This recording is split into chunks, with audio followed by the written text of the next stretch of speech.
જય Dwarkadhish, good morning. કેમ છો બધા? મજામાં જશો તો આપણે બસ ઉઠી તો જો કે કહી ના ગયા હતા. રાતે 1 વાગે જ ઉઠી ગયા હતા. તો પછી 11 વાગી ગયા છે ને આપણે લગ્નમાં જવાનું હતું એવું આપણે કંઈક આગલા બ્લોગમાં કીધું. તો બસ જો નાહી ધોઈને તૈયાર થઈ ગયા છે. લુગડા નામની પહેરી લીધા ને હવે જવા નીકળશું વખતે 5-10 મિનિટમાં થોડું કામ થઈ પતાવીને 5-10 મિનિટમાં નીકળી ગયા. તમે તો બ્લોગ ચાલુ કરી દઈ પછી નીકળીએ. તો હાલો હવે સીધા નીકળી ત્યાં મળ્યા. બ્લોગ હતા મેં તો મોરથી આપણે ચાલુ કરી દઈએ. હાલો સીધા આગળ મળ્યા. તો ફાઇનલી મિત્ર આપણે છે ને નીકળી ગયા. નામે પેટ્રોલ ભરાવી લીધું છે, ફૂલ ટાંકી કરાવી નાખી. સોરી ફૂલ ટાંકી નહીં, જેટલામાં રિટર્ન થઈ જાય એટલું. હા એમ ના કે જો લોમાં છે એ કાંટા નથી હાલતા, એ હું તમને બતાવી દઈ. કાંટો નથી હાલતો, બાકી એમ ના કે જો કોઈ કે ટાંકી ખાલી છે. તો જો પેટ્રોલ ભરાવી લીધું હોય ને હવે નીકળી. તો હાલો હવે સીધા આગળ જ મળ્યા. ત્યાં સુધી બાય બાય બધાને. હાલો મિત્રો, તો ફાઇનલી આપણે ખંભાળિયા પૂગી ગયા છે. ખંભાળિયા બાયપાસમાં તો ઊભા છે ને જો અહીં ઠંડુ પીવા ઊભા રહી ગયા. તો ફાલુંદાવાળા ભાઈ હતા તો ફાલુંદા પી નાખી. ફાલુંદા પીને પછી સીધા નીકળી જાય, કેમ કે મોડું બહુ જાજુ થઈ ગયું. તો હાલો ફટાફટ પીએ અને નીકળી.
પકડી લીધા ને થોડીક વાર બેઠા હતા.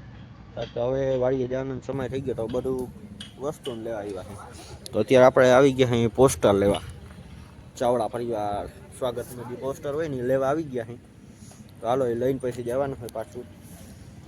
હાલો એ મળતું લઈ લઈ. ફાઇનલી મિત્ર આપણે છે ને ફોટોશૂટ કરવા નીકળી ગયા અહીં. ફોટોશૂટ કરવા અહીંયા કંઈક ત્રિવેણી સંગમ કરીને છે, ત્યાં જવાને તો નીકળી ગયા છે ફોટોશૂટમાં. તો હાલો હવે સીધા ત્યાં જઈને જ મળ્યા.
વાગી ઘણા ગયા છે, 11 જેવું વાગી ગયું છે અને ભૂખ લાગી ગઈ હતી પાછી. આપણે વાંતા ખાધું હતું પણ પછી મહેમાન બહુ જાજા હતા એટલે બધા ભેગા ખાવા બેઠા હતા. પછી એવા હાટું આપણે શોટ ના લીધો, પણ ભૂખ પાછી લાગી ગઈ. આવી ગયા હે જો નાસ્તો કરવા, પાઉંભાજી ખાવા. આ લોકોને ખાવી હોય તો હાલો તો ફટાફટ મોરથી પાઉંભાજી ખાઈ લે. હાલો તો મિત્રો આપણે નાસ્તો બાસ્તો કરીને ફાંકી ખાવા આવી ગયા. ફાંકી ખાઈ અને પછી પાછા નીકળી જાય એ બાજુ. હવે પીઠે ની એ ચાલુ થઈ ગયો છે. તો હાલો મિત્રો આપણે ફાંકી બાકીને ખાઈ લીધું ને હું નીકળી ગયા પાછા વાડીએ જવા બાજુ. તો હાલો હવે સીધા ન્યા જઈને મળ્યા.